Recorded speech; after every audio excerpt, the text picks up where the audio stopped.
का, ठीक है। सो कंप्लीट करेंगे and we will try our best कि हर चीज़ एकदम फास्टली कंप्लीट हो, ठीक है। Okay, so that is today's agenda. शुरू कर सकते हैं फिर। Okay, so let us start with do one thing. आपका टेक्स्ट बुक वगैरह निकाल के रखें and we will just complete it line by line, right. Okay, so can you identify and name the various items used in making life comfortable in our villages and towns? List the items and name the materials used in their making. तो वो क्या बोल रहे हैं, आपको list बनाने के लिए बोल रहे हैं। ये कुछ नहीं, टाइम पास है वो। You don't need to remember because after all it's just an activity, मतलब आपको खाली करने के लिए बोल रहे हैं। So it's not compulsory, just forget about it. Next चीज़ पे आ जाओ। Everything let's say available in our environment which can be used to satisfy our needs provided it is technologically accessible, economically feasible and culturally acceptable can be termed as resource। तो ये सबसे important definition वहीं पर सामने लिखी हुई है, तो इसको आप एक काम कर लें, अंडरलाइन कर लें कि रिसोर्स का डेफिनेशन दिया हुआ है।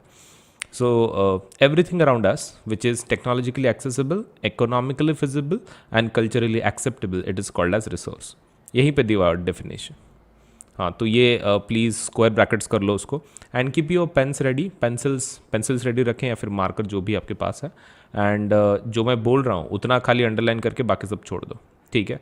सो दैट इज़ टेक्नोलॉजी का accessible, economically feasible and culturally acceptable can be termed as resource. मतलब जो लेसन जिसका नाम है that is resource and development, उसमें सबसे जो पहला वर्ड इंपॉर्टेंट है, key word, that is resources. So one thing which is required is resources, fine. Okay, अभी एक काम करते हैं। Suppose okay, so what we are going to do is, ये और एक डायग्राम दी हुई है सामने which is nothing but interdependent relationship between nature, technology and institutions, ठीक है, NIT के बारे में। सो इसको शॉर्ट में खाली ध्यान में रखें, this figure can be asked in the exam. तो ये फिगर को खाली स्टार मार्क करके रखो, it might be asked in your exam, ठीक है। मतलब just relationship between technology, institutions and nature. तो कुछ नहीं, वो टाइम पास जस्ट एक फिगर है, it might not even be asked because उसका कुछ डिटेल्ड एक्सप्लेनेशन है नहीं अपने बुक में। As you can see directly वो थोड़ा बहुत बात करते हैं, लेट्स से humans interaction with technology and how suppose institutions can help out in this case. तो इसका ज़्यादा आपको कुछ पढ़ने की ज़रूरत है नहीं, you can just skip it out, इतना कोई इशू नहीं है। And even if it comes under the exam, आपको खाली इतना बचाना है कि टेक्नोलॉजी जो है, ये जो टेक्नोलॉजी है वो नेचर को एक्सप्लॉइट करने वाली है, ठीक है। मतलब नेचर को हम लोग क्या करने वाले, यूज़ करने वाले। तो in short you can just say it is we are going to exploit it, fine. And technology particularly and ये जो है institutions, so institutions are going to help your technology in terms of suppose आप क्या proper utilization of those particular technology. So institutions are going to do what, utilization of the technology. तो उसका utilisation करेगी, उसका use करेगी और फिर बाद में आपका क्या बनेगा, physical environment let's say we can exploit. तो इंस्टीट्यूशंस आर रिक्वायर्ड, मतलब एजेंसीज, आप कोई भी पकड़ सकते हो, आप उसको कंपनी पकड़ सकते हो, आप उसको ऑर्गेनाइजेशन पकड़ सकते हो, whatever you want to count it as. But institutions will be used as let's say utilized for using this technology जो आपको एक्सप्लॉइट करेगा आपके नेचर को।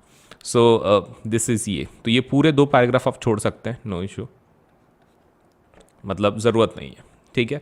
अब नीचे जो क्लासिफिकेशन दिया हुआ है, जस्ट एक काम कर लो, जितना मैं बोल रहा हूँ उतना करो। एंड देखो कैसा हो रहा है ना, जब मैं पढ़ा रहा हूँ तो बहुत सारे पॉइंट्स कैसे हैं, मैं उसके ऊपर लिखूंगा भी, जैसे कि यहाँ पे लिखा है एक्सप्लॉइट, यूटिलाइजेशन। तो यहाँ का मैंने तुमको मार्क करने के लिए बोला था, राइट। कुछ चीज़ें मैं तुमको मार्क करने के लिए बोलूँगा, उतना ही मार्क करना है, बाकी मैं सिर्फ पढ़ाने के लिए यूज़ कर रहा हूँ, ठीक है। So when I am writing down something on the page, it doesn't mean that you also need to write it down. Are you understanding? हाँ, मतलब बुक को गंदा मत करो, उतना ही करो जितना मैं बता रहा हूँ क्योंकि ये हम लोग क्या कर रहे हैं एग्जैक्टली, किस चीज़ की तैयारी है, ये हम लोग एक्चुअली हर एक लाइन इसलिए मार्कअप कर रहे हैं ताकि जब हमारा एग्ज़ाम आए या फिर सपोज लेट से आगे जाके हमको NCERT से पढ़ना पड़े तो हमारा टाइम वेस्ट ना हो। मतलब we would read only that much part which is important for our exam. जितना एग्ज़ाम के लिए आपके इंपॉर्टेंट है उतना ही पढ़ना है, बाकी आपको पढ़ने की कोई ज़रूरत नहीं है। So I hope you are understanding the importance of suppose let us say हम लोग ये जो प्रोसेस कर रहे हैं उसका यूज़ क्या है। So this is the use.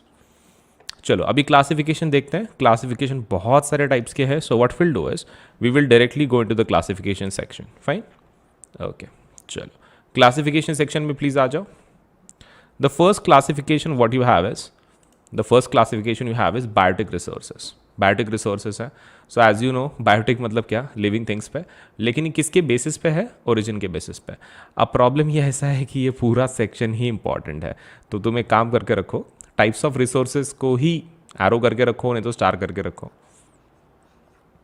ये पूरा सेक्शन ही इंपॉर्टेंट है. मतलब क्या बोलना तुमको, मतलब उसमें ऐसा कुछ है ही नहीं कि which you can skip, you can not skip. तो आपको पूरा ही याद करना पड़ेगा. There is no other alternative. Biotic resources, biotic मतलब क्या होता है, living things. As you know these are obtained from biosphere and have life such as human beings, flora, fauna, the living things basically. Abiotic, non living things. अगर आपको suppose you have an issue, आप वहाँ पे word लिख सकते हो living things के and non-living things. If you want to, you can just write down the two words, living things and non-living things. Living biotic, non-living abiotic. ठीक है. Abiotic के एग्जाम्पल ध्यान में रखो, क्योंकि लिविंग के तो आपके ढेरों एग्जाम्पल आ जाएंगे. कोई भी जानवर बोल दो, कोई भी प्लांट बोल दो, तुम्हारा बायोटिक का एग्जाम्पल है. लेकिन अबायोटिक का आपको याद रखना पड़ेगा. इसलिए रॉक्स एंड मेटल्स को ये करो, अंडरलाइन करो, rocks and metals. So please star कर लो उसको. That is something which is very much new, बहुत न्यू है. एंड सपोलेट से आपको याद नहीं आएगा एग्जाम में, सो उसको जस्ट अंडरलाइन कर लो. Now let us talk about renewable sources. What are renewable? Renewable मतलब क्या, जिसको हम लोग वापस क्या कर सकते हैं, रिन्यू कर सकते हैं, रिप्रोड्यूस कर सकते हैं. And those are solar and wind energy examples, right. So ये कीवर्ड्स को अंडरलाइन करो. The resources which can be renewed और reproduced, right. The resources which can be renewed और reproduced are called as renewable sources. तो renewed और reprocess, इसको underline करो. Exhaustibility, क्योंकि आपको एग्जाम में कैसा क्वेश्चन आएगा, आपको क्वेश्चन ये नहीं आएगा कि what is renewable source, non renewable. What they will say is classify the resources according to the basis of exhaustibility. हाँ, ऐसा बोलेंगे. So what do you need is ऊपर का टर्म एंड नीचे का भी टर्म्स. तो एक काम कर लेते हैं, ओरिजिन को भी ये कर लेते हैं, स्टार कर लेते हैं, नीचे से अंडरलाइन. ओरिजिन को भी कर लो, because on the basis of origin आपके बायोटिक अबायोटिक है. आपको क्वेश्चन कभी बायोटिक अबायोटिक पे नहीं आएगा. Question would be on origin itself. Okay, अभी रिन्यूएबल का तुमने क्या बोला, रिन्यूड और रिप्रोड्यूस्ड, राइट. हाँ, तो उसको अंडरलाइन कर लिया तुमने. रिन्यूड और वहीं पे लिख दो साइड में इफ़ यू वांट, रिन्यूड या फिर रिप्रोड्यूस्ड. ओके, और नॉन रिन्यूएबल को क्या करना है, ये देखो, नॉन रिन्यूएबल को दिमाग लगाना है. नॉन रिन्यूएबल को सेम यूज वर्ड करना है, सिर्फ बोलना है non renewable sources are those resources which cannot be reproduced और रिन्यूड. आपको समझ में आ रहा है? आपको खाली क्या करना है, सेम डेफिनेशन यूज करनी है रिन्यूएबल की. नॉन रिन्यूएबल में खाली लगाना है word not. Okay, cannot be reproduced और रिन्यूड. कैनॉट बी, आपको थोड़ा दिमाग लगाना है, ठीक है. कैनॉट बी रिप्रोड्यूस्ड और रिन्यूड, रिप्रोड्यूस्ड और रिन्यूड. एग्जाम्पल में कुछ भी लिख दो यार, क्या फ़र्क पड़ता है. फॉसिल फ्यूल ले लो, मिनरल ले लो. ओके, अंडरलाइन कर लो इनको, ठीक है. Fossil fuels and minerals.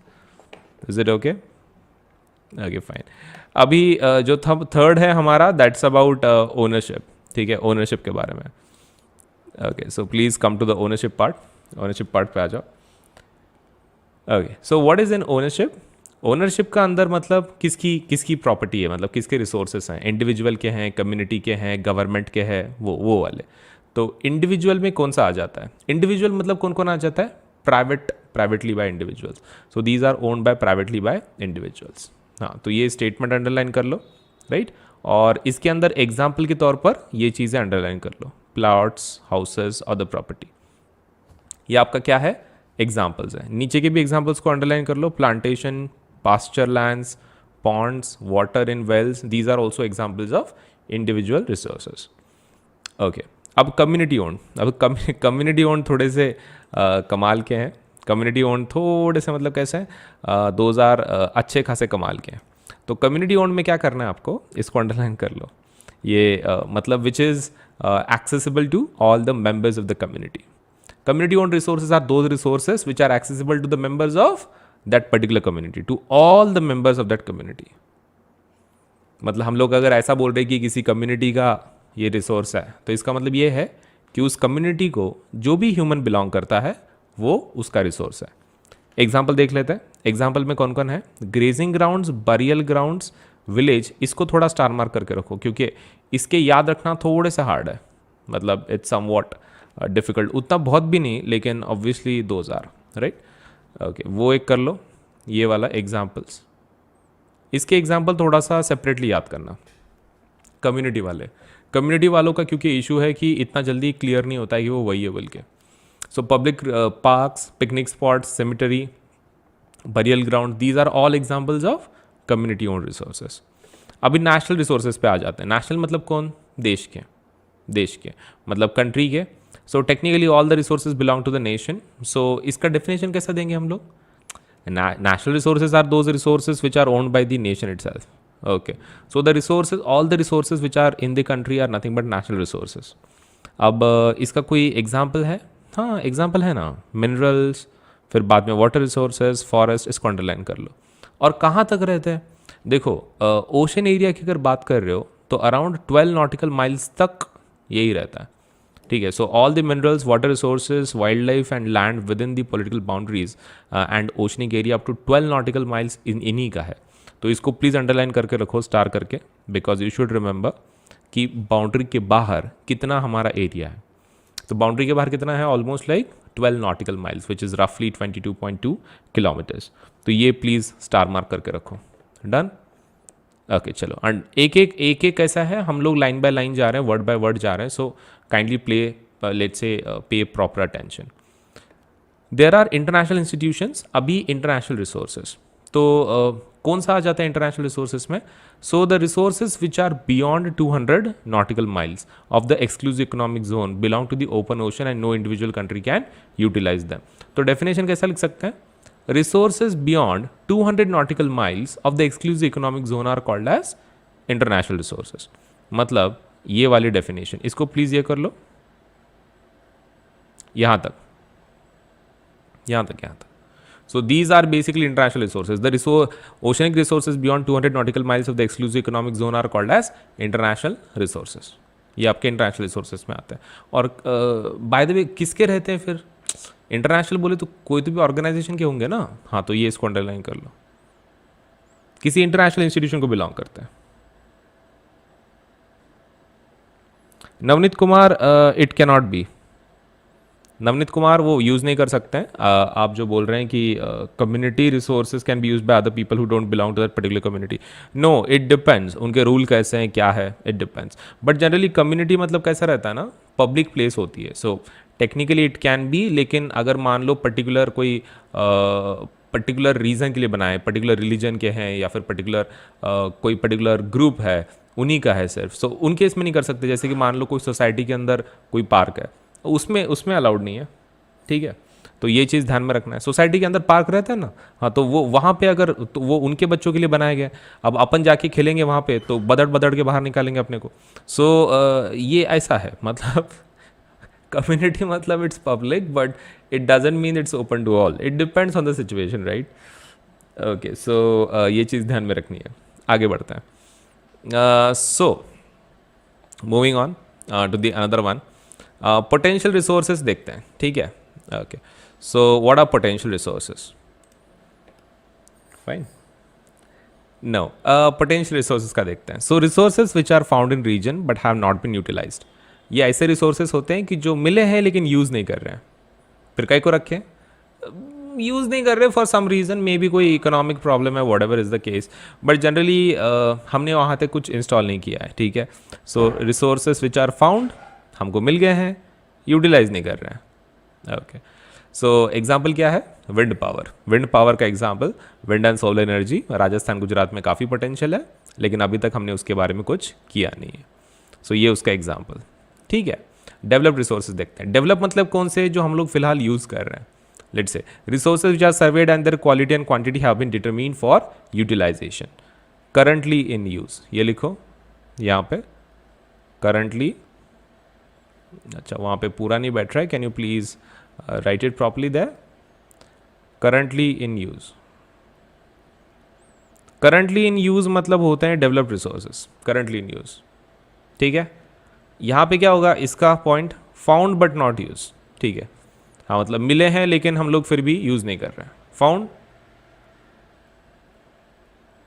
But not in use, ठीक है, currently in use, found but not in use.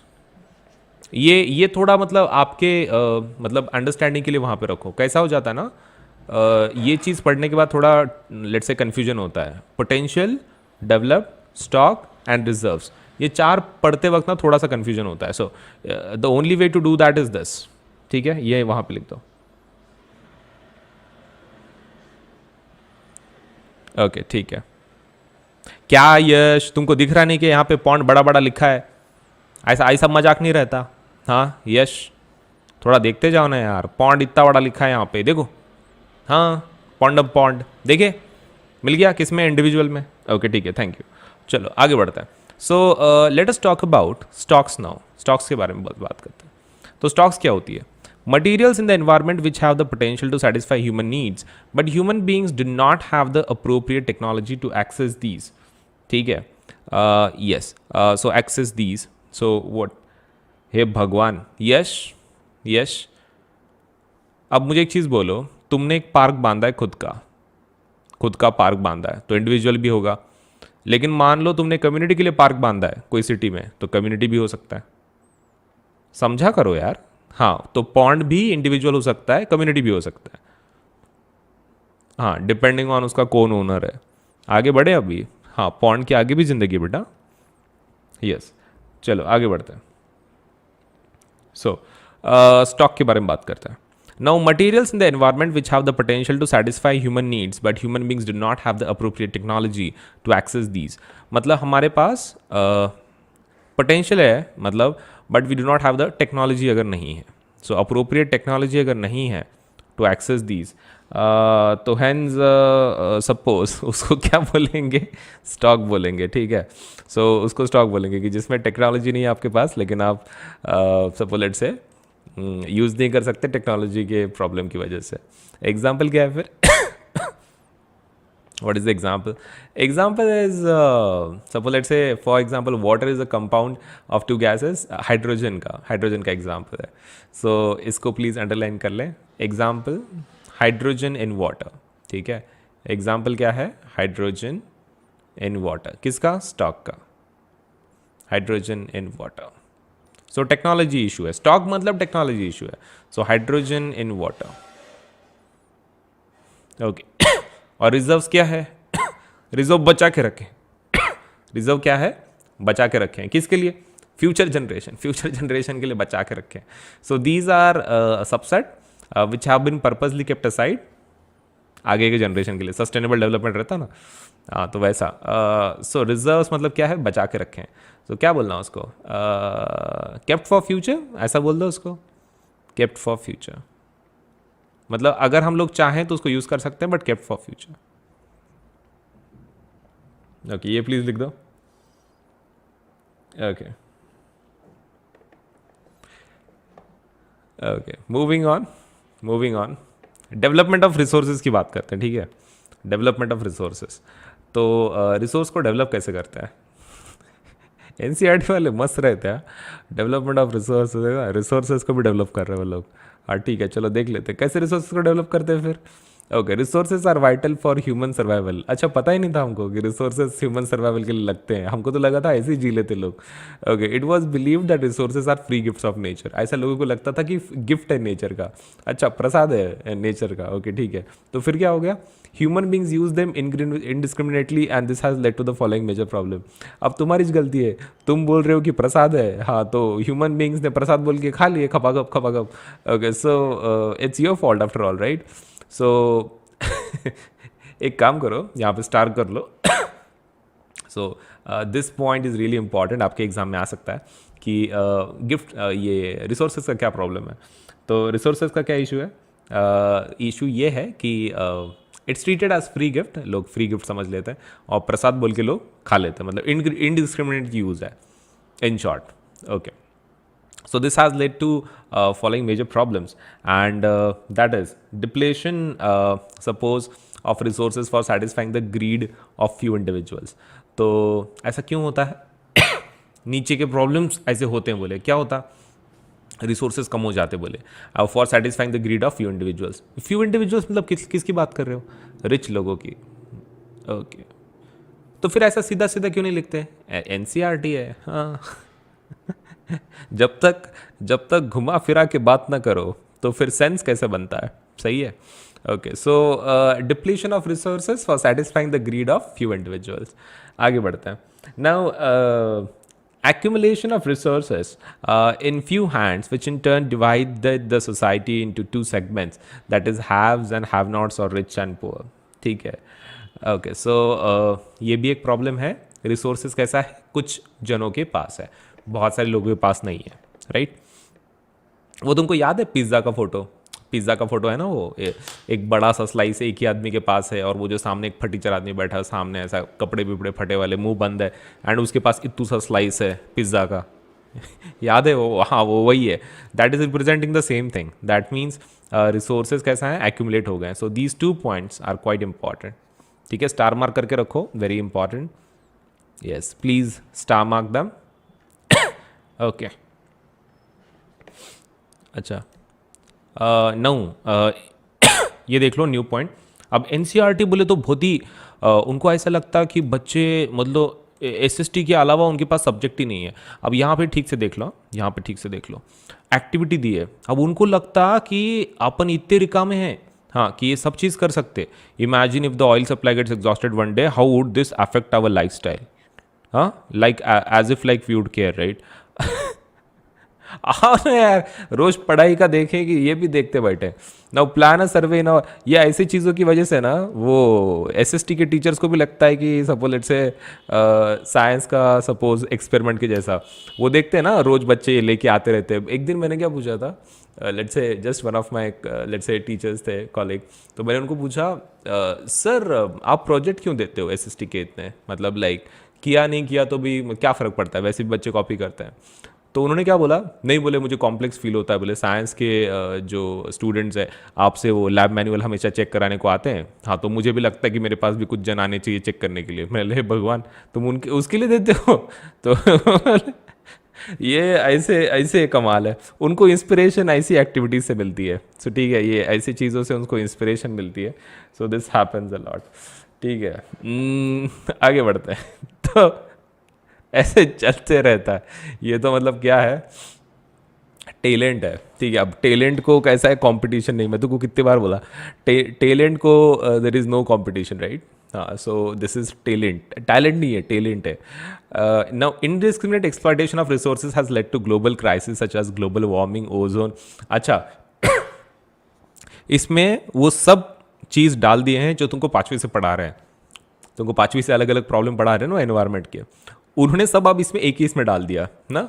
हाँ, मतलब बच्चों को शक ना हो कि भाई ये वही चीज़ है कि जो रिपीट मार रहा है। तो हाँ, तो तुमने 5th 6th 7th से पढ़ा है वही चीज़, उन्होंने क्या किया, कंबाइन करके दे दिया। तो चलो बच्चों को समझ में नहीं आएगा, खिचड़ी दे दिया तुमको, हाँ, तो रोज नॉर्मल सब्जी की जगह पे मिक्स वेज दे दिया तुमको, तो अभी कैसा है तुमको भी समझ में नहीं आएगा।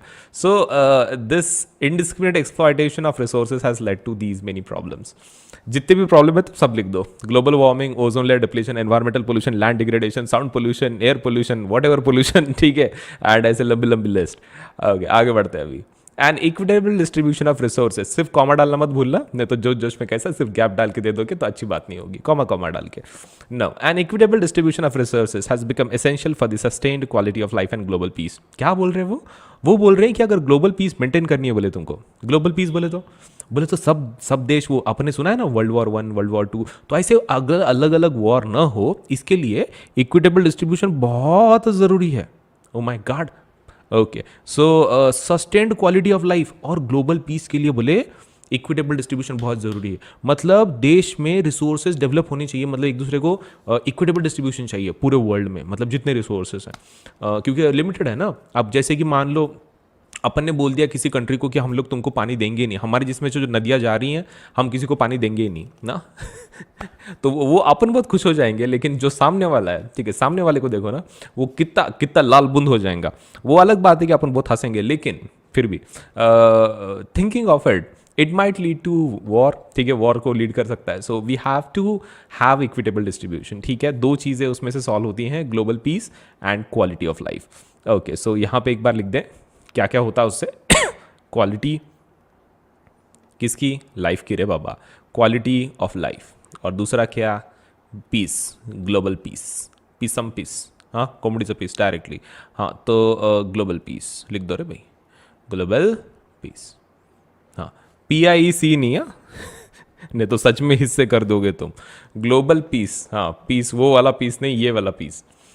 Okay, so if the present trend of resource depletion by few individuals and countries continues, the future of our planet is in danger. तो फ्यूचर बहुत डेंजर में बोले, जैसे जैसे कि आप पहले बहुत ही हम लोग भारी का काम कर रहे थे, बोले फ्यूचर बहुत डेंजर में है ना, और सपोज लेटर से पहले तो बहुत जैसे आबादी थी, अभी बर्बादी हो रही है।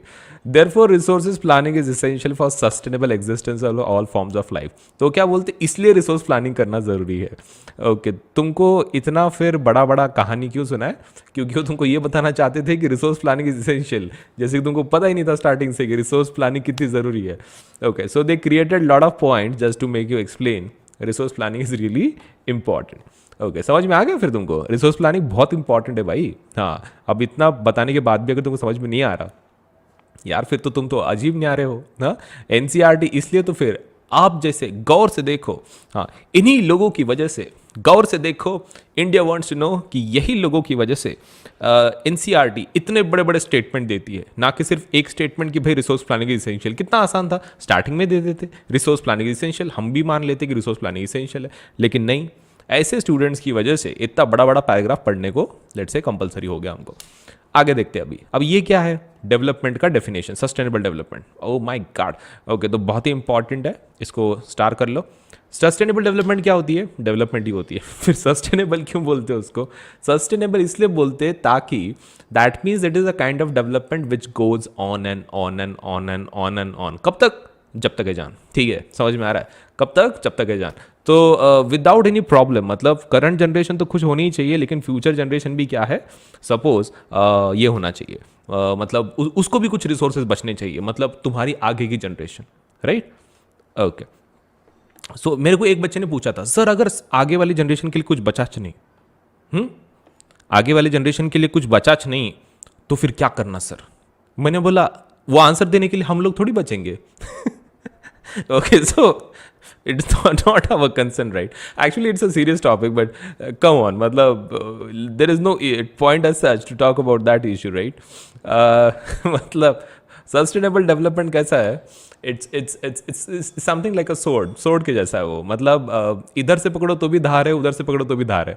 मतलब तुम डेवलपमेंट करो तो एनवायरनमेंट बर्बाद हो जाता है, और एनवायरनमेंट को देखो तो डेवलपमेंट बर्बाद हो जाता है। So it is something like a tug of war which we are playing with, let's say दोनों चीज़ें एक साथ हो रही हैं, एंड दोनों एक साथ चीज़ें ऑब्वियसली नहीं कर सकते, मतलब दोनों तरफ से खींच रहे हैं, एक तरफ से एनवायरनमेंट को बचाओ, नहीं तो सस्टेनेबल डेवलपमेंट को बचाओ, मतलब डेवलपमेंट को करो। सो this is something which is not possible like from both the sides. अब ये वाली देख लो, ये ऐसी मीटिंग थी कि भाई एक मीटिंग, लेकिन उसके चर्चे हज़ार हो गए, ठीक है।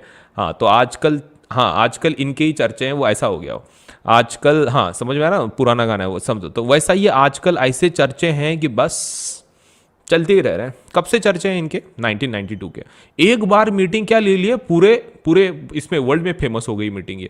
अब क्यों फेमस हो गई, पहली मीटिंग थी भाई, पहली मीटिंग थी बोले तो क्या, पहली मीटिंग मतलब like in real sense on environment को कोई सीरियसली लेता ही नहीं था, मतलब it was something like a joke कि एनवायरमेंट आया, एनवायरमेंट हाँ ऐसा रहता था। So it's something like that, मतलब एनवायरमेंट को कोई ऐसा बहुत ही इंटरेस्ट से लोग नहीं देखते थे, ठीक है।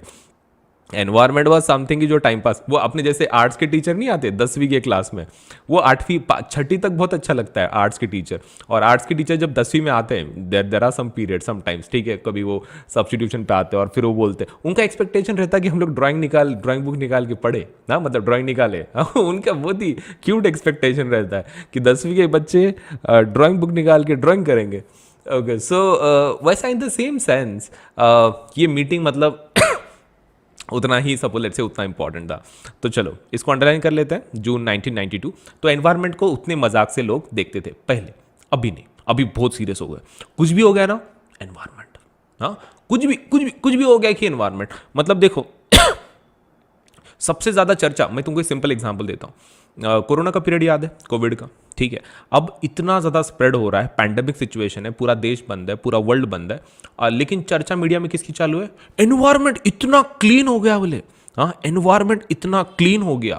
हाँ, नोबडी केयर्स कि सपोज से कितना पेंडेमिक हो रहा है, कितने लोगों का ये हो रहा है, परेशानी हो रही है, भूखे मर रहे हैं सब लोग, लेकिन नहीं, एनवायरमेंट इतना क्लीन हो गया, इतना क्लीन हो गया कि आज तक इतना देखा नहीं पिछले 100 सालों में।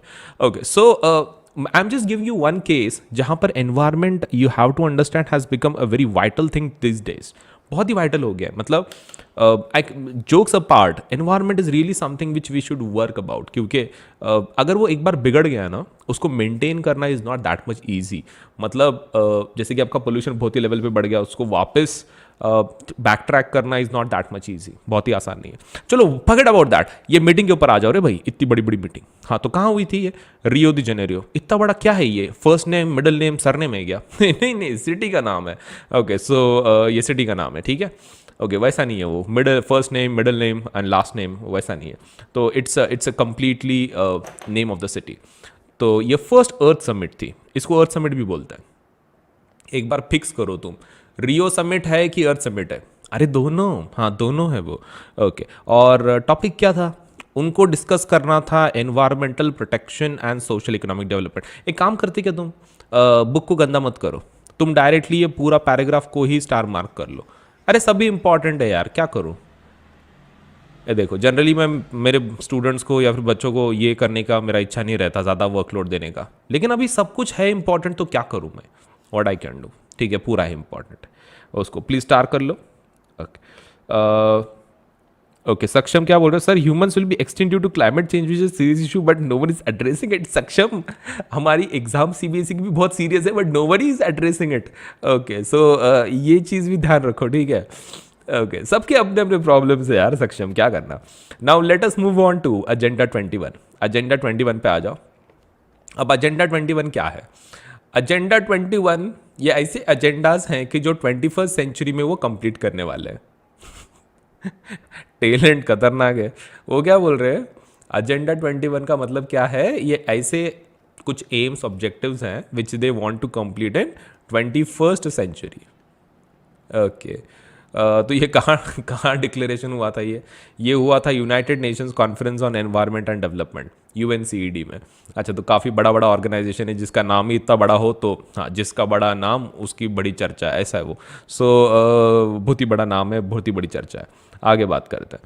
Now, it is an agenda to combat environmental damage, poverty, disease through global cooperation on common interest, mutual needs, and shared responsibilities.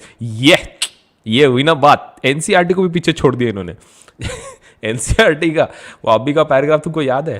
अरे वो कुछ कंबाइन करके दिए थे ना उन्होंने अपने को, पोल्यूशन का। हाँ, ये जो आपने को चिपकाए थे इन्होंने भी चिपकाया, और वो भी बहुत ही बड़ा, कुछ ज़्यादा ही बड़ा। देख लो तुम क्या क्या क्या क्या कर सॉल्व करने वाले वो। Environment, poverty, disease, mutual needs and share responsibilities. O my God, बहुत सारी चीज़ें एक ही इसमें उन्होंने पैक करके दे दी हैं। सो दैट इज़ समथिंग। अब मेन क्वेश्चन ये है कि एग्जाम में इसमें से क्या आएगा तुम्हारा, क्योंकि वो क्वेश्चन है कि भाई सर वो जान दो, एग्जाम में कुछ आ रहा है कि इसमें से बोलो।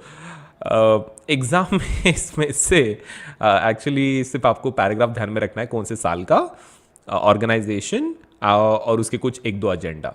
ठीक है, 1 or 2 agendas will do, and suppose organisation and the साल चलेगा। ओके, तो यहाँ पे लिख दो ईयर, ऑर्गेनाइजेशन एंड एक दो एजेंडा, 1 or 2 एजेंडा। हाँ, चलो आगे देखें, आ जाए। हाँ, एजेंडा के आगे झंडा गाड़ने जाए हम लोग। ओके, थोड़ा तो जाना पड़ता है ना भाई। हाँ, चलो फिर resource planning, resource planning, resource planning पे जाते हैं। अब रिसोर्स प्लानिंग क्या है? हाँ, अपन लिखेंगे ना उसके ऊपर, resource planning is very essential. हाँ, तुमको पता नहीं है क्या? इनको पता ही नहीं है, लिखो रे भाई वहाँ पे। हाँ, फिर बताना पड़ता, अपन ने जो नॉलेज दी, अपने को जो नॉलेज मिला हम लोग बांटते। हाँ, फिर sharing is caring, right. Okay, so अच्छा, नहीं वो गिरने वाला था मैं। Okay, planning is the widely accepted strategy for judicious use of resources. तो प्लानिंग बहुत ज़रूरी है बोले रिसोर्सेज के यूज़ करने को। ओके, ठीक है। तो पहले बोले रिसोर्स प्लानिंग इज इंपॉर्टेंट, अब बोल रहे प्लानिंग इज इंपॉर्टेंट। कैसे कैसे लोग हैं भाई? Resource planning is very essential, हाँ, फिर बोल रहे प्लानिंग इज इंपॉर्टेंट। अरे हाँ ना यार, पता चल गया, आगे तो बोलो। आगे है, it has importance in a country like India which has enormous diversity in the availability of resources. तो इंडिया के अंदर बहुत ही ज़्यादा इंपॉर्टेंट है क्योंकि इंडिया बहुत बड़ा है। तो क्या छोटा होता तो फिर ज़रूरत नहीं पड़ती ऑब्वियसली यार। Okay, now there are regions, लेकिन सच में यार इंडिया बहुत ही बड़ा है, तो ऑब्वियसली हमको एक थोड़ा सा रोबस्ट ऑर्गेनाइजेशन की ज़रूरत है कि जो प्लानिंग कर सकता है। तो एक काम कर लो, इसको अंडरलाइन कर लो, प्लानिंग ज़्यादा इंपॉर्टेंट है। और India is a vast country, right? India has enormous diversity, वो भी कर लो। Now there are regions which are, इसको अंडरलाइन कर लिया, मेरे साथ कर लो आप प्लीज़, ये अंडरलाइन कर लो क्योंकि बाद में फिर से पढ़ने को हमको मौका नहीं मिलेगा इतना line by line. Okay. Now, there are regions which are rich in certain types of resources but are deficient in some other resources. वो क्या बोल रहे हैं? कुछ रीजन के पास कुछ रिसोर्सेज होते हैं, कुछ रीजन के पास वो रिसोर्सेज नहीं होते हैं।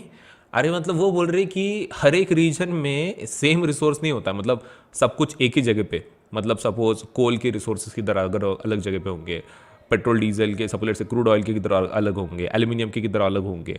सो वो ऐसा बोल रहे हैं, मतलब रिसोर्सेज एक ही जगह पे आपको नहीं मिलने वाले हैं, it's going to be different for different areas, ठीक है। Now there are some regions which can be considered self sufficient in terms of availability of resource and there are some regions which have acute shortage. Problem क्या है, मतलब वो बोल रहे हैं कुछ रीजन्स के पास है, कुछ रीजन्स के पास नहीं है, ठीक है। ओके, तो यहाँ पे शॉर्ट में लिख दो अपने लैंग्वेज में, some regions have, some regions have, क्या हैव? रिसोर्सेज रे। Some regions have and some do not, and some do not. Okay, बाद में पैराग्राफ पढ़ने की जरूरत नहीं है, छोड़ दो अभी बाकी सब, नीचे आ जाओ।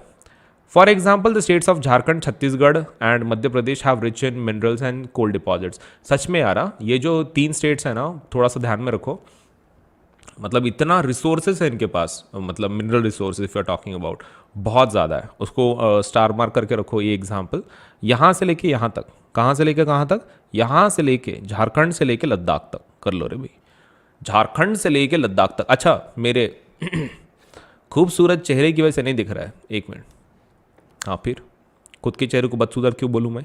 हाँ, टैलेंट होना चाहिए। अब झारखंड के ऊपर आ जाओ, झारखंड, छत्तीसगढ़ एंड मध्य प्रदेश, यहाँ झारखंड से लेके लद्दाख तक, इसको प्लीज़ कर लो, ठीक है। हाँ, मतलब सभी resources are quite important. Jharkhand वगैरह में rich in minerals and coal deposits हैं। अरुणाचल प्रदेश में पानी है लेकिन बाकी का कुछ नहीं है। राजस्थान में सोलर विंड एनर्जी का पोटेंशियल है लेकिन वाटर रिसोर्सेज नहीं है। पानी कहाँ है? राजस्थान तो डेजर्ट एरिया काइंड ऑफ है ना, एरिड रीजन। एंड लद्दाख के कैसा है? Is very much isolated. अच्छा एक मिनट, सॉरी, इसको एक लाइन बढ़ा दो, एक लाइन ये वाला अंडरलाइन कर दो। और वो क्या बोल रहे हैं, ये मुझे स्टेटमेंट बहुत ही अच्छा लगता है, लास्ट वाला एक नंबर है, लास्ट वाला। क्या बोल रहे हैं वो? बोले स्टार्टिंग में क्या बोले? रिसोर्स प्लानिंग इज इंपॉर्टेंट, बाद में बोले प्लानिंग इज इंपॉर्टेंट, बाद में क्या बोले? Planning is important at national, state, regional and local level. वो इसके जैसा लग रहा कि नहीं? वो ये बच्चे के जैसा जिसको क्वेश्चन का आंसर नहीं पता तो वही पॉइंट बार बार वही लिख रहा है।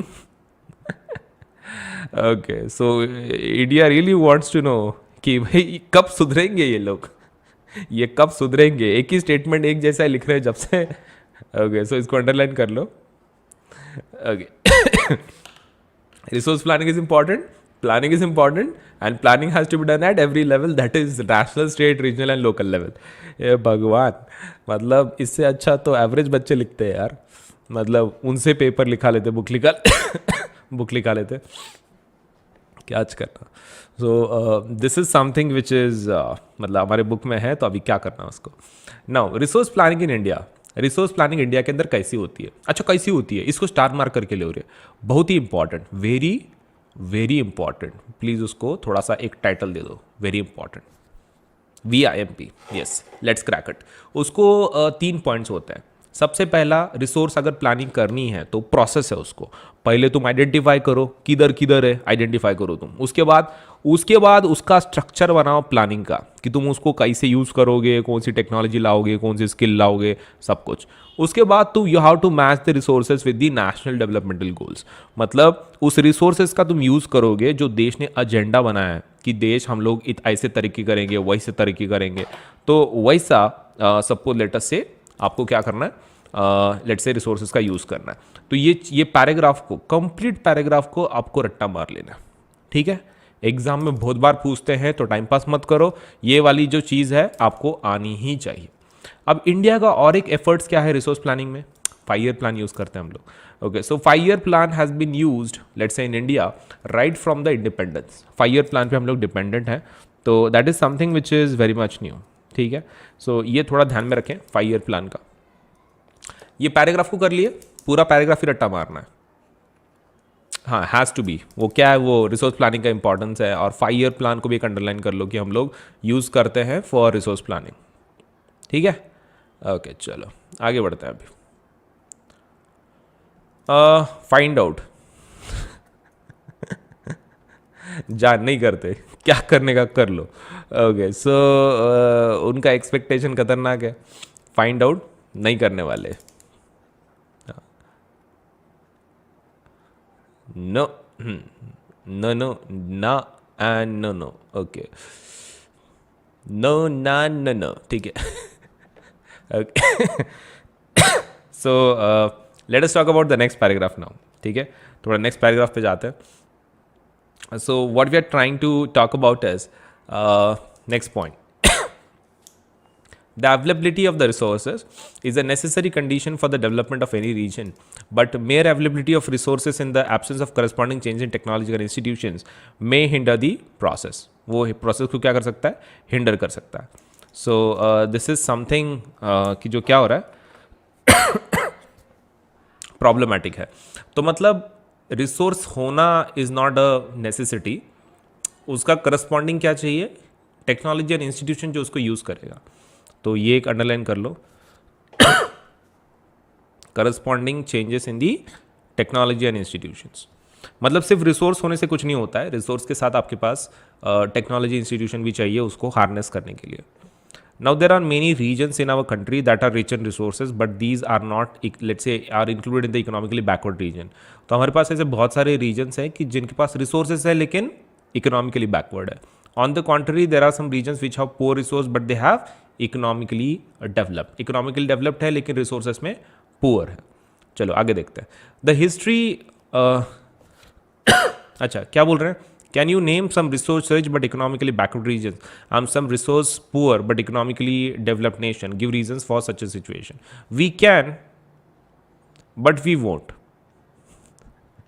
ओके, सिखाते वक्त तुमको दिए हुआ है मैंने, तो we don't need to work on this, already सिखाते वक्त भी दिया है, right, but we can but we won't.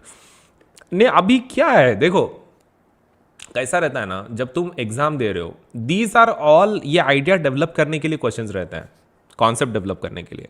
लेकिन जब तुम एंड में हो, मतलब जैसे कि अभी मार्च शुरू हो गया आज से, तो तुम्हारी बोर्ड एग्जाम 2 महीने के बाद है, during this time you don't require this, तुमको ऑलरेडी पता है वो concept. Okay, so you don't have to let's say इसके अंदर घुसने की जरूरत नहीं है आपको। ओके, आगे बढ़ते हैं। Now, the history of colonization reveals that rich resources in colonies were the main attraction of the foreign invaders. Foreign invaders मतलब कौन, ब्रिटिश। वो किसको किसका लालच आ गया उनको, रिच रिसोर्सेज का, इसके कॉलोनीज के अंदर के। So primarily higher level of technological development of the colonizing country that helped them to exploit the resources. वो क्यों एक्सप्लॉइट कर पाए इंडिया के रिसोर्सेज, क्योंकि उनके पास क्या था, टेक्नोलॉजी था and supremacy over the colonies. Therefore, resources can contribute to development only when they are accompanied by technological development and institutional changes. आभा फिर ऊपर क्या बोले थे, ये वाला, ओ माय गॉड, यहाँ पे फिर से प्रूव हो गया कि भाई रिपीटेशन खतरनाक रहता है। Have you seen this? यहाँ पे क्या बोले देखो, corresponding changes in technology and institution में hinder development. Oh my god, और यहाँ पे क्या बोल रहे हैं, यहाँ पर भी वही बोल रहे हैं, appropriate technological development and institutional change companied. कितना रिपीट मारते हैं, मतलब बच्चों का, मुझे तो लगता है ना एसएसटी का अगर सपोज कचरा हटाया जाए, तो सपोज लेटर से पीडीएफ का जो साइज है, मतलब लाइक डेटा जो है, इट वुड रिड्यूस बाय 60%। मतलब 60% ही बच जाएगा, 40% decrease, 40% decrease of the lines just because of the repetition. क्या है वो, जब से एक ही चीज रट्टा मार रहे कुछ, उनको टाइम पर से चालू ही है उनका। ओके, आगे बढ़ते हैं अभी। No, therefore in India, development in general and resource development in particular does not involve the availability of resources but technologically quality human resource and historical experience of the people. हे भगवान, कुछ कुछ तो शर्म करो, ठीक है। मतलब वही चीज़ कितनी बार लिखोगे। ओके, सो आगे बढ़ते हैं। हाँ, मतलब इसकी कोई ज़रूरत नहीं है, खाली ऊपर का स्टार मार्क करके रखो, ये ऊपर वाले पैराग्राफ का, नीचे का कुछ मत करो। भका स्टेटमेंट है वो, छोड़ दो, कुछ ज़रूरत नहीं हो क्या वो खाली एटलीस्ट वो स्टोरी तो भी याद में रखो, वो ये वाली, वो रिसोर्सेज फॉरेन इन्वेडर्स एंड मतलब टेक्नोलॉजी के रिलेटेड, मतलब ब्रिटिश ने जो किया अपने पास। लेकिन do not worry about the paragraph which is there after let's say the statements, forget about it. ये पूरा पैराग्राफ ऐसे ही छोड़ दो, कुछ काम का नहीं है ये, कुछ भी काम का पैराग्राफ नहीं है। चलो आगे बढ़े। ओके, चलो फिर moving on. So conservation of resources are vital for any developmental activity. अरे यार, ये कब सुधरेंगे? मतलब resources are vital for any developmental activity, कब से पढ़ रहे हैं हम लोग कि रिसोर्सेज इंपॉर्टेंट है? आगे तो बढ़ो उसके। हाँ, कुछ आगे दुनिया है कि नहीं? हाँ, डर के आगे भी जीत होती है, इनके तो पता नहीं जीत के आगे भी क्या है। हाँ, ओके, बट इरिगेशन इरिगेशन नहीं बे, हाँ मैं भी थोड़ा जोश में आ गया। But irrational consumption and over utilization of resources में led to socio economic and environmental problems. क्या बोल रहे वो? अरे वो ये बोल रहे कि बोले ज्यादा यूज करे तो प्रॉब्लम क्रिएट होते। ऊपर कुछ ऐसा ही बोले थे ना। हाँ, कहाँ गया हो ना, किधर तो भी बोले थे ना ऐसा। ज़्यादा यूज़ करने पे प्रॉब्लम होता। अच्छा हाँ, पहले पेज पे था ना। अच्छा, ये दिमाग लगाया उन्होंने। ये दिमाग लगाया उन्होंने, मतलब इस बार नहीं अप्रिशिएट। ये मैं अप्रिशिएट करता हूँ, नहीं आई रियली अप्रिशिएट दिस। हाँ यस, ये मैं अप्रिशिएट करता हूँ यार, इतना बड़ा टैलेंट। हाँ, फिर अपन तो भी कैसा उसी पेज पे लिखते, ये पेज टू पेज हाँ अलग जा रहा है। ये देखो, ये वाला स्टेटमेंट ही है ना वो, this is the same statement right. Okay, so वो बोल रहे हैं कि ज़्यादा यूज़ करने के बाद प्रॉब्लम होती, बोले ये टैलेंट है यार, रिस्पेक्ट। हाँ, तो अपनी तरफ से बहुत बड़ा रिस्पेक्ट, बिकॉज मतलब कैसा उन्होंने पहले पेज पे लिखे फिर दूसरे पेज पे लिखे। हाँ, so really respect, mark of respect. Okay, आगे बढ़ते हैं अभी। सो कंजर्वेशन ऑफ रिसोर्सेस, ठीक है, आगे बढ़ते हैं। So resources are vital for any developmental activity, but irrational consumption and overutilization of resources may lead to socioeconomic and environmental problems. To overcome these problems, resource conservation at various levels is important. But this had been the main concern of the leaders and the thinkers in the past. For example, Gandhi ji was very apt. वैसे ये book कौन सी है वो भी ध्यान में रखें, NCERT की है, ठीक है। हाँ हाँ, अपनी नहीं है वो, NCERT की बुक है। तो ये भी ध्यान में रखें, ये सब कुछ डेटा, सब कुछ डेफिनेशंस, ये सभी के क्रेडिट्स किसको जाते हैं? NCERT को जाते हैं। हाँ, तो ये ध्यान में रखें। हाँ, फिर हम लोग क्रेडिट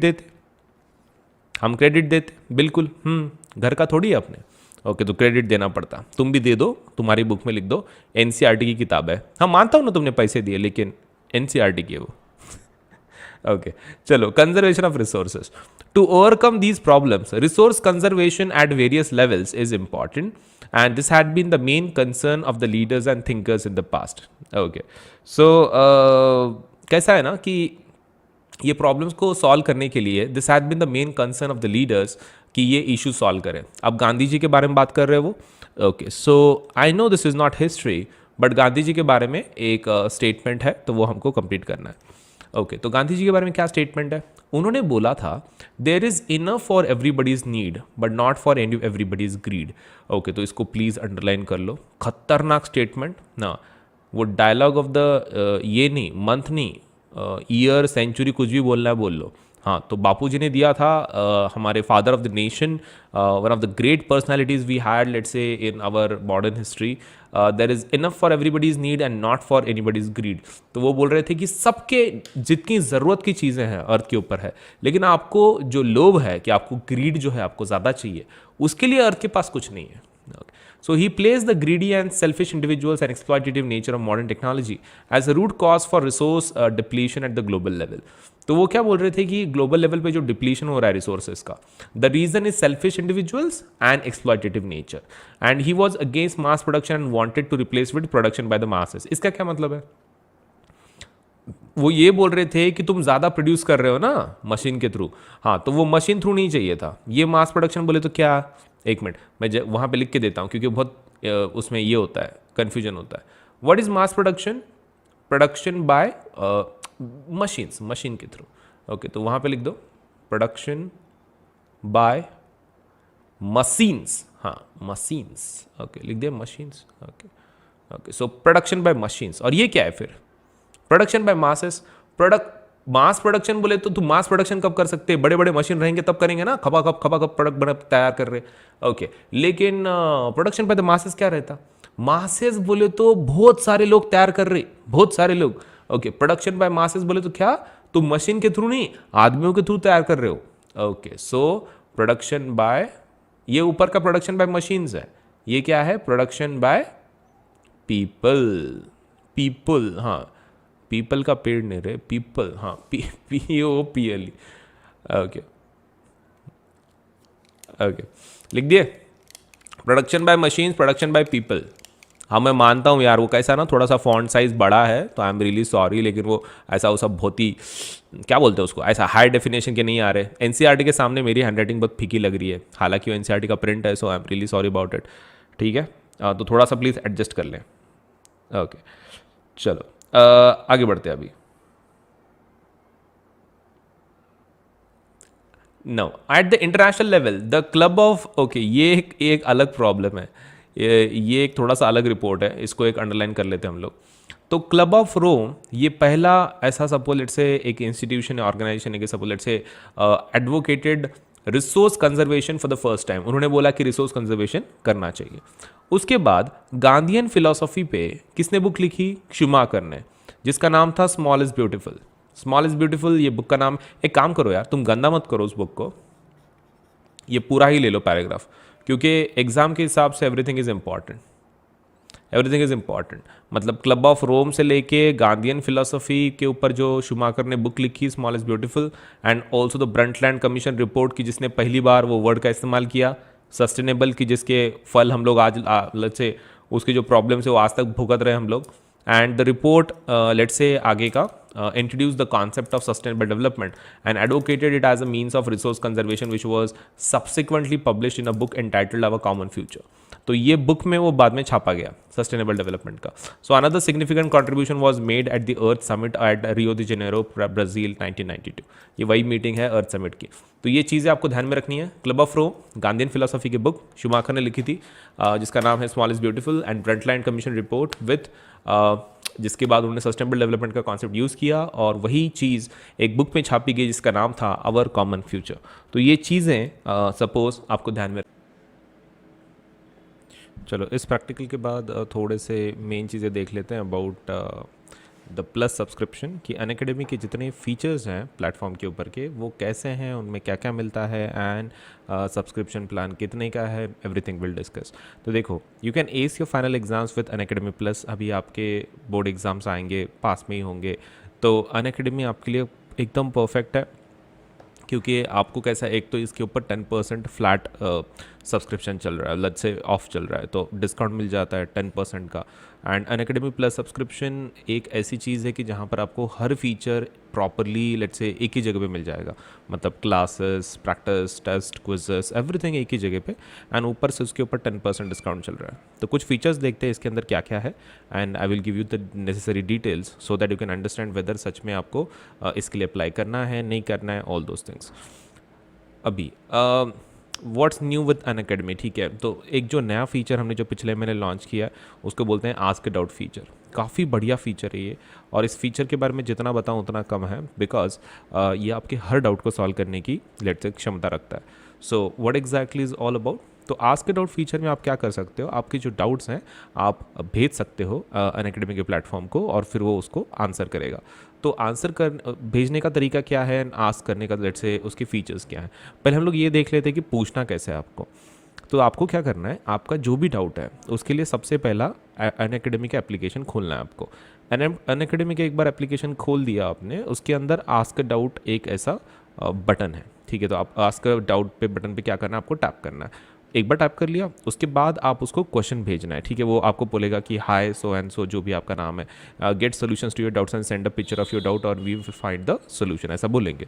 तो एक तो आप फोटो ले सकते हैं या फिर गैलरीज में चूज़ कर सकते हैं। फोटो मतलब आपके कैमरे के थ्रू, गैलरी मतलब आपके जो मोबाइल में स्टोर्ड फोटोज होता है ना, गैलरी होती है, तो उसके अंदर का फोटो भी आप भेज सकते हैं। तो you can select take a picture और चूज़ फ्रॉम गैलरी। एक बार फोटो ले लिया आपने, आप क्लिक कर लो या फिर सेलेक्ट कर लो आपके फ़ोटो को, मतलब जिसके अंदर आपका वो पिक्चर, जिसके अंदर आपका क्वेश्चन है, डाउट है, उसको सेलेक्ट कर लो या फिर क्लिक कर लो। उसके बाद आपको जो नेक्स्ट स्टेप करना है इसके बाद, एंड दैट इज़ कि you just have to crop the question. आपका जो भी क्वेश्चन है जिसके अंदर आपको डाउट है, उसको क्या करना है, आपको क्रॉप कर लेना। क्रॉप करने के बाद आप सपोज लेटर से उसको सेंड कर दें। सेंड करने के बाद वो आपको पूछेगा कि सपोज लेटर से विच सब्जेक्ट इज़ दिस, कौन से सब्जेक्ट का है। तो अपना नेसेसरी सब्जेक्ट चूज़ करें, मैथमेटिक्स है, फिजिक्स है, केमिस्ट्री है, बायोलॉजी है, जो भी है आपका सब्जेक्ट के हिसाब से उसमें लिस्ट आएगा, तो आप उसको चूज़ करें। एक बार आपने वो चूज़ कर लिया तो वो क्या करेगा, सिस्टम बोलेगा कि I am looking for the solution, and immediately अगर उसको मिलता है वो बोलेगा आई हैव अ सोल्यूशन। तो ये 3 to 4 सेकेंड्स में आपको आंसर दे देगा। मतलब विद इन 3 to 4 सेकंड्स आपको टेंशन लेने की कोई ज़रूरत नहीं है, आप डायरेक्टली 3 to 4 सेकंड्स के अंदर उसका आंसर आपको तुरंत मिल जाता है। तो ये डेफिनेटली इस फीचर का इस्तेमाल करें, ठीक है। कितना ग्रेट है, आपको क्वेश्चन के जो आंसर्स हैं डायरेक्टली आपको मिल जाते हैं आस्क अ डाउट फीचर में। तो मैं इसके फीचर्स बता देता हूँ क्या है। सबसे पहला, आपको कोई लिमिट नहीं है, आप कितने भी क्वेश्चन पूछ सकते हैं। मतलब there is no limit as such कि आप कितने क्वेश्चंस पूछोगे, कितने भी अनलिमिटेड क्वेश्चंस आप पूछ सकते हैं। Second thing, ask doubt at any time, आप कोई भी टाइम के ऊपर इसको पूछ सकते हैं डाउट। 24/7 ये सिस्टम अवेलेबल है, तो आप कभी भी इस डाउट को पूछ सकते हैं। नेक्स्ट थिंग इज़ आपके इसके लिए आपका जो एक लेट्स से जो सोल्यूशन है वो आपको हाई क्वालिटी वीडियो सोल्यूशन इसका मिलता है। हाई क्वालिटी मतलब एक तो आपको इंग्लिश में भी मिलता है, हिंदी में भी मिलता है, हाई क्वालिटी वीडियो सोल्यूशन मिलता है। Next thing is you receive exact matches for the questions. मतलब ऐसा नहीं होगा, मान लो आपने लिखा हुआ है सपोज आपका डाउट है व्हाट इज़ सपोज लेट्स से कोवेलेंट बॉन्ड, और वो आपको आंसर दे रहा है आयोनिक बॉन्ड का, ऐसा नहीं होगा। तो आपने जो क्वेश्चन भेजा है उसी का एग्जैक्ट आंसर आपको मिलेगा, exact, very much exact answers आपको मिलेंगे। उसके बाद obtain instant and accurate solutions to lakhs of questions. तो ये जो डेटाबेस है हमारा काफ़ी बड़ा है, एंड सभी लैक्स ऑफ क्वेश्चंस इसके अंदर इंक्लूड किए गए हैं। तो आप खाली भेज दो, आपको उसका आंसर मिल जाएगा। गेट असिस्टेंस विद होमवर्क, आपको होमवर्क के साथ असिस्टेंस मिल जाता है इसकी वजह से। मतलब आपका अगर सपोज मान लो कोई स्टडी में आपको कोई डाउट आता है और आपको होमवर्क करना है, तो होमवर्क में काफ़ी मदद हो सकती है। जो भी आपके डाउट्स हैं डायरेक्टली बस प्लेटफॉर्म पे सेंड कर दो और फिर प्लेटफॉर्म आपको मदद कर देगा इन योर होमवर्क ऑल्सो। तो ये सिस्टम 24/7 अवेलेबल है, अनलिमिटेड डाउट पूछ सकते हैं, एग्जैक्ट मैचेस मिलेंगे, high quality video solutions, and database काफ़ी बड़ा है, lakhs of questions. So definitely इस फीचर का इस्तेमाल करें और अपने डाउट्स को पाइल अप ना होने दें और उसको सपोज लेटर से मतलब सॉल्व कर ले, रिजॉल्व कर ले। Next thing is about the plus subscription. Unacademy का प्लस सब्सक्रिप्शन जो है उसके फीचर्स क्या हैं वो बता दूँ। सबसे पहला, you learn live from the comfort of your home. एक तो सबसे पहला, अब घर बैठे पढ़ सकते हो, मतलब आपको किधर जाने की ज़रूरत नहीं है। अनअकैडमी का प्लस सब्सक्रिप्शन आपने लगा दिया तो आपको किधर भी जाने की ज़रूरत नहीं है, सब कुछ आपको घर बैठे ही सब कुछ मिल जाएगा। Second feature is unlimited access to let's say all the courses. सभी जितने कोर्सेज हैं सबको आपको अनलिमिटेड एक्सेस मिलता है। मतलब ऐसा नहीं है कि आप जब प्लस सब्सक्रिप्शन ले रहे हो तो पर्टिकुलर कोर्स के लिए अप्लाई कर रहे हो, आपको कोई भी कोर्स आपको सपोज लेटर से अनलिमिटेड एक्सेस उसका मिल जाता है। You don't have to worry about it, हर एक चीज़ का अनलिमिटेड एक्सेस आपको मिल जाएगा। Next point is about top educators of India that's a on one platform. एक ही प्लेटफॉर्म के ऊपर आपको सपोज लेटर से टॉप एजुकेटर्स ऑफ इंडिया सभी टीचर्स आपको पढ़ा देंगे। मतलब एक तो अनलिमिटेड एक्सेस है, ऐसा नहीं है कि भाई आप पर्टिकुलर कोर्स के लिए अप्लाई कर रहे हैं, सभी बैचेस का आपको एक्सेस मिल जाता है। Next is about top educators. तो top educators of India will be teaching on the platform. तो जितने इंडिया के टॉप एजुकेटर्स हैं प्रॉपरली यही पढ़ा रहे हैं, तो आपको टेंशन नहीं है फिर। मतलब आप जो पढ़ोगे, जिससे पढ़ोगे वो प्रॉपर टीचर से पढ़ोगे। Next thing is about regular doubt clearing and answer writing sessions.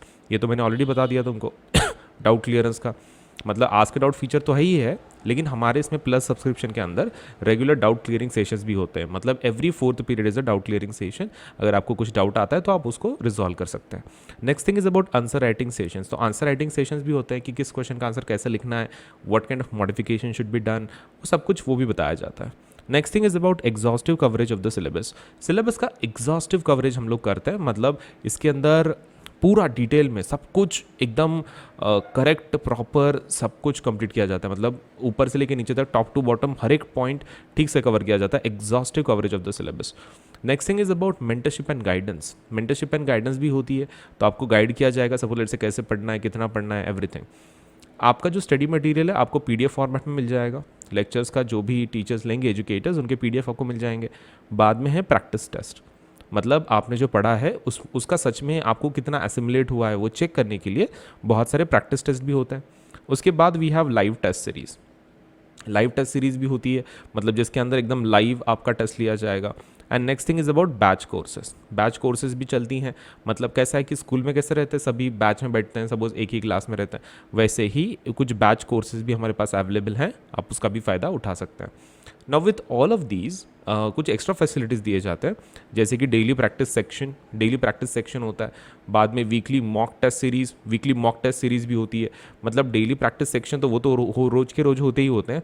Then we have weekly mock test series also.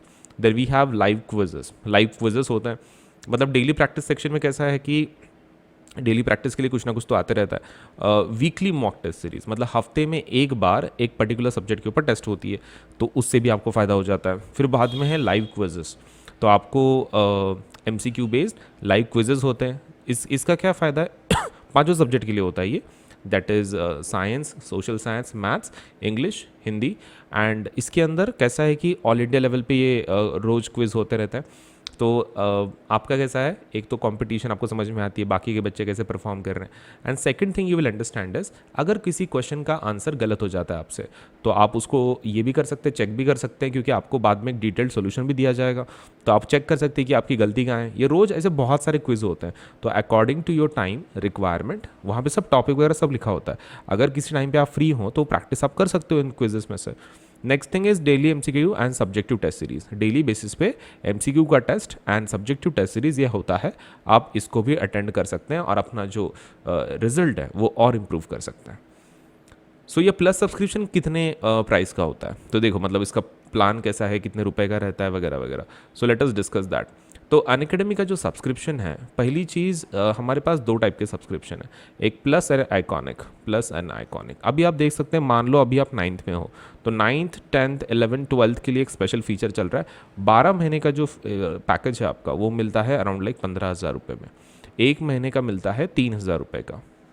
तो देखो I would suggest you to go for higher plan. देखो अभी एक महीना कितने को गिर रहा है, 3,000 रुपये को। 12 महीने के हिसाब से कितना होना चाहिए, 12 महीने के हिसाब से होना चाहिए 0,0,0 12 3 36, मतलब 36,000 होना चाहिए पूरे साल का।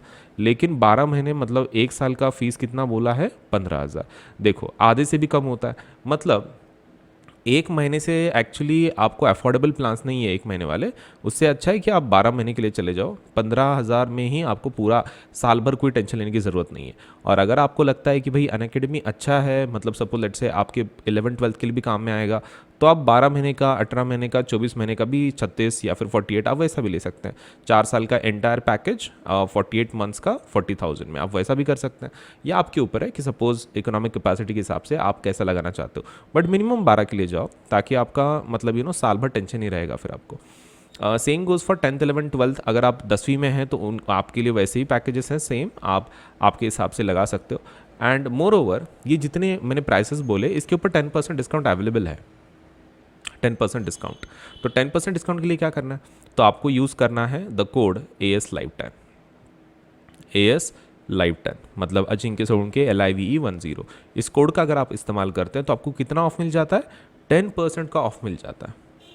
देखिए कितना बढ़िया है। तो ऐसा आपको कहाँ मिलेगा, सही है, मतलब इतने सारे फीचर्स ये जो बोले, प्लस मतलब इतने फीचर्स वो भी कम दाम में, वो भी 10% डिस्काउंट के साथ। नो प्लेटफॉर्म इज़ ऑफरिंग, तो ये प्लेटफॉर्म का बहुत ही, let's say you should definitely go for this. 15,000 में इतना अगर सब कुछ मिल रहा है facilities, I think it's a great deal, you should go for it. अब नेक्स्ट थिंग है iconic subscription. Now what is iconic subscription? Iconic plus का थोड़ा सा एडवांस्ड वर्जन है, आप ऐसा पकड़ के चल सकते हो, this is advanced version of plus subscription. अब आइकॉनिक में क्या होता है, iconic subscription redefines mentorship and ensures hands on learning. तो हम लोग कैसा है, ज़्यादा हैंड्स ऑन लर्निंग पे इस पे फोकस रहेगा आइकॉनिक में। We are happy to present a 360 degree support system that gives you all the assistance you need. तो आपको 360 डिग्री सपोर्ट है ये आइकॉनिक सब्सक्रिप्शन। मतलब क्या है, 360 डिग्री सपोर्ट है, मतलब हर चीज़ में आपको सपोर्ट मिलेगा। सबसे पहला है personal mentor, like you can get one on one guidance from top educators for all your concerns. Top educator से वन ऑन वन गाइडेंस आपको मिलता है, पर्सनल मेंटर रहता है आपका, मतलब पर्सनली आपके लिए स्पेशली एक मेंटर असाइन किया जाता है कि जो आपको गाइड करेगा। Second thing is live doubt solving, attend exclusive doubt solving classes to discuss your academic doubts. आपके जो भी डाउट्स हैं तो उसमें लाइव डाउट सॉल्विंग होती है, जैसे कि सामने सामने, मतलब तुम पूछोगे क्लास के जैसे लाइव इंटरेक्टिव क्लासेस जैसी होती हैं, वैसे ही आप लाइव डाउट सॉल्विंग होगा, आप पूछना उसका आंसर मिलेगा। Next thing is about weekly report. Weekly report मतलब ये सभी आइकॉनिक के फीचर्स हैं। ये फर्स्ट हो गया, सेकंड हो गया मेंटर का, सेकंड हो गया लाइव डाउट सॉल्विंग, थर्ड देख रहे हैं अभी, थर्ड है वीकली रिपोर्ट्स। मतलब यहाँ पर हफ्ते के कुछ प्रोग्रेस रिपोर्ट्स आएंगे। तो get detail report of classes attended and performance in test and quizzes. आपने कौन सी क्लासेस अटेंड की, आपका परफॉर्मेंस कैसा है टेस्ट में, क्विजेस में, वो भी आपको कहाँ मिलेगा, third suppose let's say iconic subscription में मिल जाएगा। Fourth is parent connect program. तो there are regular open hours available for parents to discuss concerns with your personal mentor.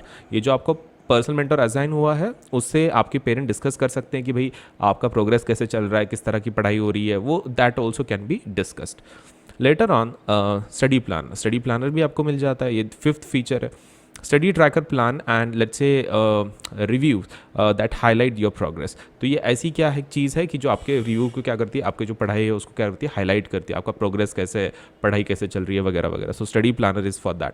Next thing is all the benefits of Unacademy subscription, that is live classes from top educators, mock test series and then the quizzes, structured batch courses as per the exam syllabus. तो आपको plus के तो सभी features मिलेंगे, लेकिन उसके अलावा ये भी आपको क्या मिलेंगे, सपोज लेट्स से एक्स्ट्रा फीचर्स आपको मिल जाएंगे आइकॉनिक सब्सक्रिप्शन में। हाँ, तो इसका रेट्स देख लेते हैं, कितने का है, प्राइस कैसा है, क्या है। तो देखो, जो आइकॉनिक सब्सक्रिप्शन है उसका प्राइस है अराउंड 28,000 है 12 महीने का। मानता हूँ कि सपोज लेट्स से इसके ऊपर अवेलेबल है क्या डिस्काउंट, यस। तो आप AS Live 10 को इस्तेमाल कर सकते हैं, AS Live 10, एंड आपको 10% डिस्काउंट मिल जाएगा ऑन 28,000। लेकिन फिर प्राइस इतनी ज़्यादा क्यों है, प्लस सपोज प्लस की 15,000 है, आइकॉनिक की 28,000 है, ऑलमोस्ट डबल है। ओके, तो ऐसा क्या है। तो आइकॉनिक में मैं तुमको बोल रहा हूँ ना, आइकॉनिक में प्लस के फीचर तो सभी मिल ही रहे हैं, बट दीज एक्स्ट्रा फीचर्स भी आपको मिल रहे हैं। 360 डिग्री सपोर्ट जो हम लोग जिसको बोलते हैं, 360 डिग्री सपोर्ट, तो ये आपको मिलेगा सिर्फ आइकॉनिक में। अब आइकॉनिक के लिए आपको थोड़ी सी फीस ज़्यादा है, तो इकोनॉमिक कैपेसिटी के हिसाब से आप दोनों में से एक को अप्लाई कर सकते हैं। अगर आपको 15,000 में, देखो टीचिंग तो दोनों तरफ है, अगर आपको 15,000 ही suppose let's you can afford, तो यू 15,000 के लिए चाहिए। अगर आपको कुछ एक्स्ट्रा प्रीमियम फैसिलिटीज चाहिए जैसे ये है, तो यू कैन गो फॉर 28,000। आपके ऊपर है, इट्स नॉट कंपलसरी कि भाई आइकॉनिक ही लेना है फिर प्लस ही लेना है, दोनों में से जो भी आपसे बन पड़ता है you can take it according to your requirement, economic capacity. अभी उसके ऊपर दोनों के ऊपर 10% डिस्काउंट है। तो जब आप अप्लाई करें तो नीचे एक बटन होगा, do you have a referral code, तो वहाँ पे आप लिखना है AS Live 10 ASLIVE10। तो अजिंक्य सोलंकी LIVE10 अगर आप अप्लाई करते हैं तो आपको क्या मिल जाता है, 10% डिस्काउंट तुरंत मिल जाएगा। सो डेफिनेटली इस चीज़ का यूज़ करें, राइट। अभी with that point in mind let me give you some idea about the जो न्यू बैचेस शुरू हुई है, ठीक है, जो कुछ नए बैचेस शुरू हुई हैं उसके बारे में मैं थोड़ा सा इन्फॉर्मेशन तुमको दे देता हूँ। Okay, so just for this particular academic year. Okay, so ये रही बैचेस। एक मैं वीडियो को साइड में करता हूँ, देखो। हाँ, तो ये नई फुल बैच, एक मास्टर बैच शुरू हुई है पूरे सिलेबस के लिए, एंटायर सिलेबस कंप्लीट करने के लिए। सो मेरी जो बैच फिलहाल चल रही है वो साइंस की बैच है, शाम को 5 to 6 बजे, ठीक है, 5 से लेकर 6 बजे तक शाम के ये क्लास चलेगी, कि जिसके अंदर फुल सिलेबस कवर किया जाएगा साइंस का, including physics, chemistry and bio. तो and PYQ and sample paper batch भी एक चल रहा है, आप उसको भी अटेंड कर सकते हैं, जिसके अंदर मैं साइंस ले रहा हूँ। तो आप साइंस के बैच को आप अटेंड कर सकते हैं, जिसके अंदर PYQs एंड सैम्पल पेपर्स हम लोग क्या कर रहे हैं, डिस्कस कर रहे हैं। Next thing is about power pack batch. Okay, तो पावर पैक बैच में सपोज लेट अस से इंडिविजुअल सब्जेक्ट्स पढ़ाए जा रहे हैं, तो पावर पैक बैच में I am completing personally chemistry and suppose let से बायो, सपोज लेट से जो फिजिक्स पार्ट है, तो फिजिक्स पार्ट सपोज लेट से मैं ले रहा हूँ. लेकिन जो हमारी मास्टर बैच है, मास्टर बैच में कंप्लीट सिलेबस बैच, उसके अंदर साइंस कंप्लीट पढ़ाया जा रहा है, लेकिन इंडिविजुअल लेवल पे फिजिक्स भी दूसरे बैच में चल रहा है. तो आपके अकॉर्डिंग आप इसमें से कोई भी प्लस कोर्सेस हैं ये, तो प्लस बैच में आप कोई भी इसमें अप्लाई कर सकते हैं. तो सब्सक्रिप्शन ज़रूर लें, 10% डिस्काउंट आपको मिल जाएगा with the use of the code ASLive10. Now before I end up my session, suppose let say do subscribe to this channel, video को लाइक करें, चैनल सब्सक्राइब करें, बेल आइकन दबाएं, ताकि आपको सभी इंपॉर्टेंट अपडेट्स टाइमली मिल सकें. ठीक है, तो video like, channel subscribe, bell icon दबाना है, एंड आपको सभी जितने प्रैक्टिकल सेशंस हैं I will teach according to the syllabus. तो thank you so much for today, bye bye.